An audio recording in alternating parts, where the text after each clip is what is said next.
Do you find yourself with so many different events and feelings for your character that you have too much to put in each chapter? Like, do you maybe have my 10 plot thickening events, those plot points, or if you're using a different system too, and you can't figure out which event goes with which plot point because there are just so many. So you either decide that you have like 37 escalations, or maybe you get accused of your characters waffling back and forth on things, especially on the emotional side, until you're just ready to throw your hands up or tear your hair out because you just can't figure out the storycraft thing. If this is you, don't worry, there's a specific reason behind why you're feeling this way and a specific way to fix it. Stay tuned. Hi there, aspiring fiction author. Welcome to Fiction Author Business School. Do you want to write your stories with ease and confidence? Do you find yourself Googling how to write a fiction book or how to write a character arc? Do you want to create a fiction empire, but you can't even finish the story you're currently working on, and you find yourself doubting it will even be good enough? Hi, I'm Liesl. I too have been writing stories since I was just a kid.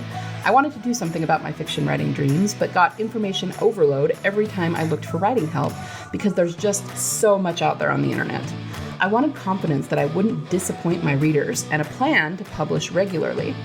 I knew the foundation of any author career, including the marketing aspect, is a stellar and well-written story, but I didn't know how to be sure that my story was solid. I went on a journey to figure out what really makes readers tick and how to incorporate those addictive elements into my story. In this podcast, you'll find specific tactical fiction writing tips, solutions to writing more words more efficiently, and secrets to mastering your author mindset. So put on your fuzzy slippers, grab a notebook and pen and some chocolate, and let's write some fiction. So I've seen this sort of thing a lot lately. Where people, they're trying new authors to cram too much into a single story arc.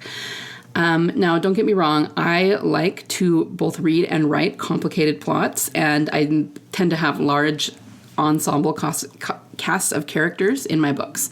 I'm the author who has like 6 main characters, all of them are POV characters, and all of them have transformations, and I have to figure out each arc independently and then layer them together.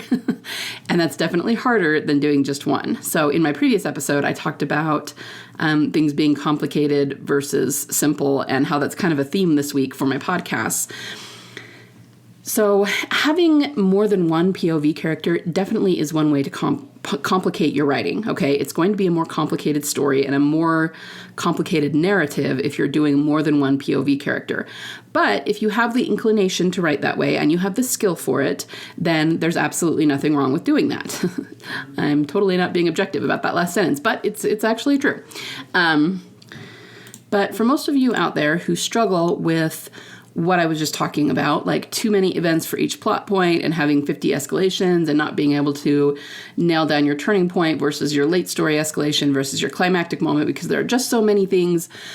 I don't think that you are struggling with the kind of complicated writing that comes from having more than one POV character, okay? There are actually many ways to overcomplicate your writing.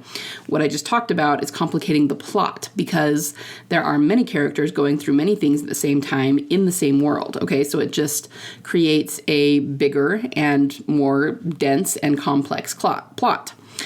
But if you keep them all straight and write good arcs for each one, there's nothing wrong with that, as I said, and many stories, especially high fantasy stories, this is what they do. This is pretty much what the whole genre is, okay? What I think the problem is when you have too many complications is that you're overcomplicating a single character arc.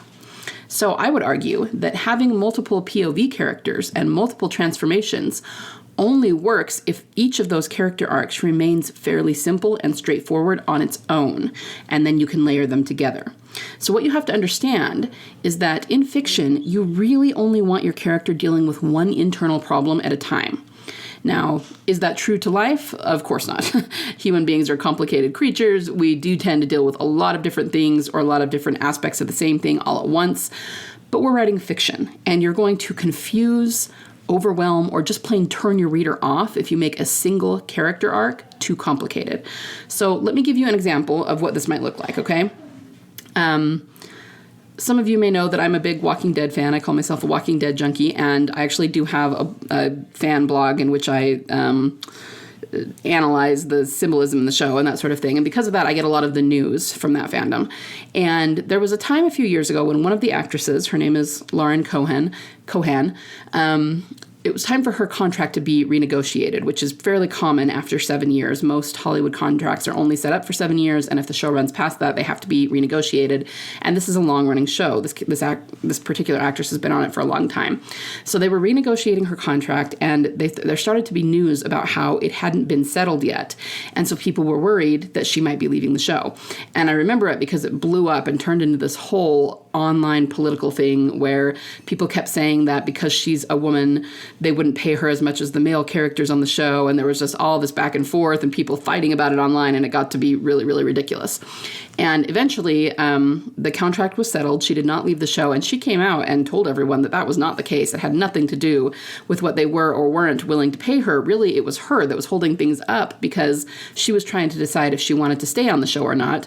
There were some other projects that she wanted to work on, and she basically said she was waffling back and forth, deciding whether she wanted to do A or B, and then eventually she got to a point where she realized she could do both. They would be willing to work with her in order to keep her on the show.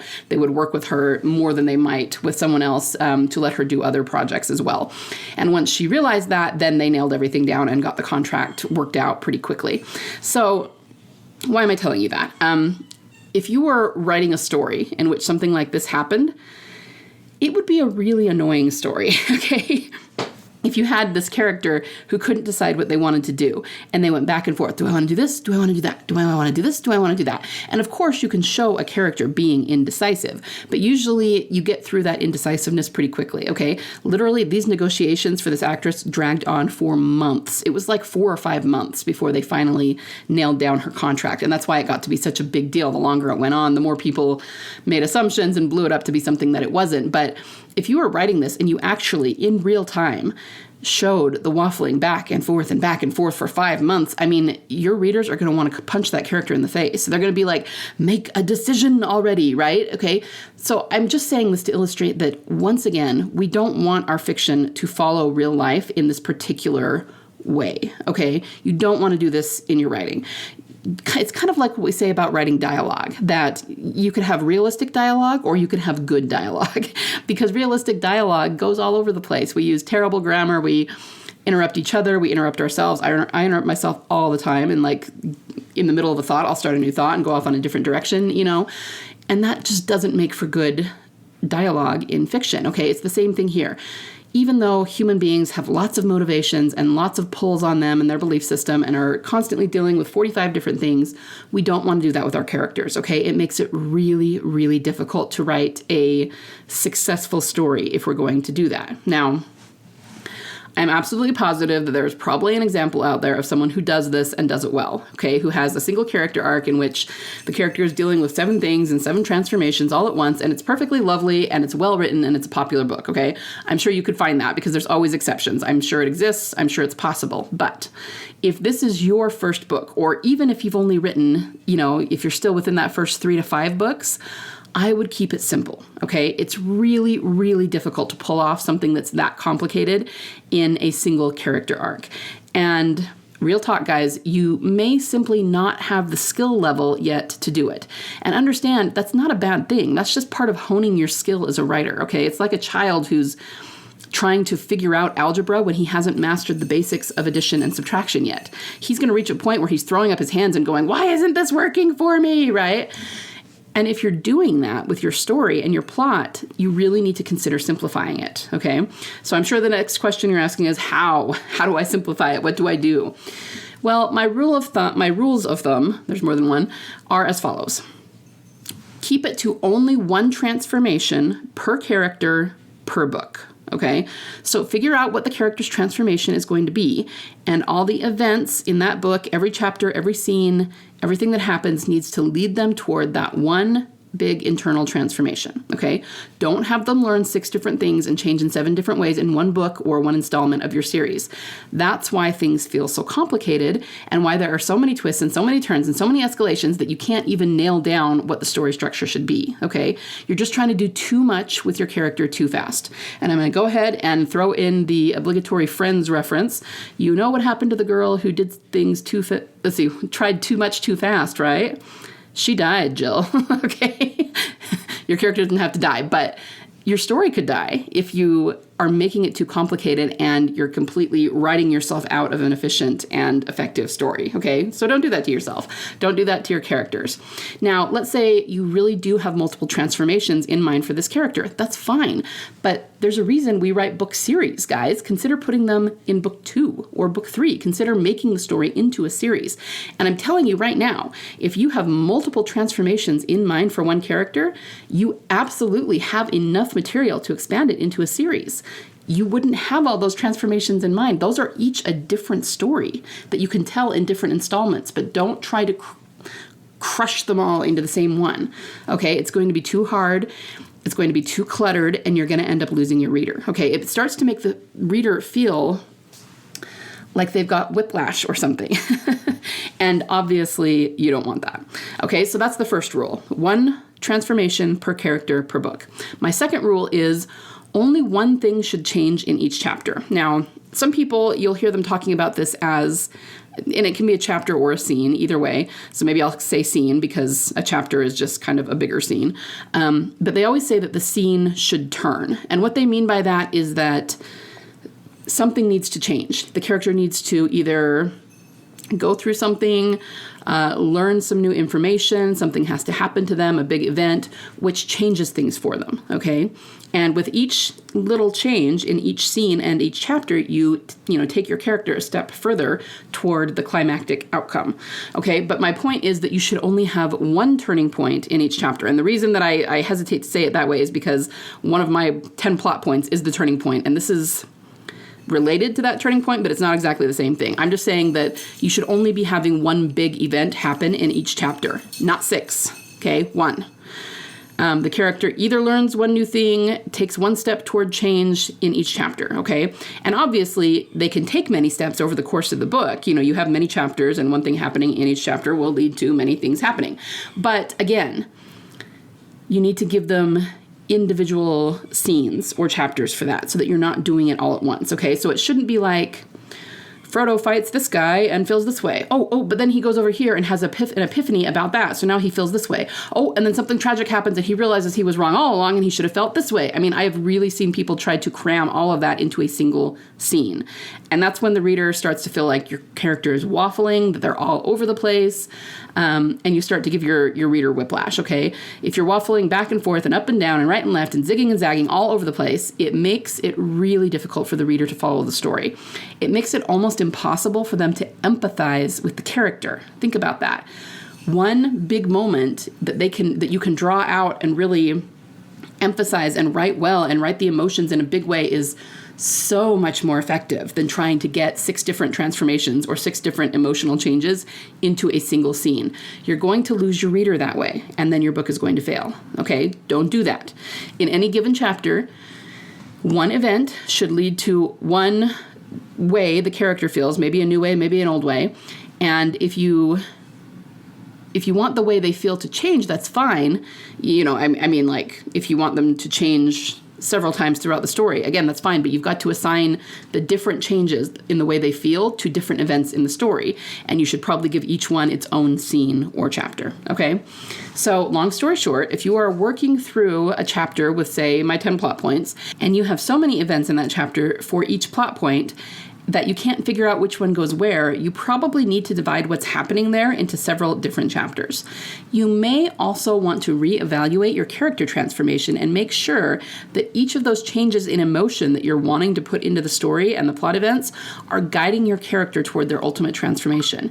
If they're not, or if they're just extra stops along the way, you should pretty seriously consider cutting them. Okay, keep your character arcs as simple and straightforward as you possibly can.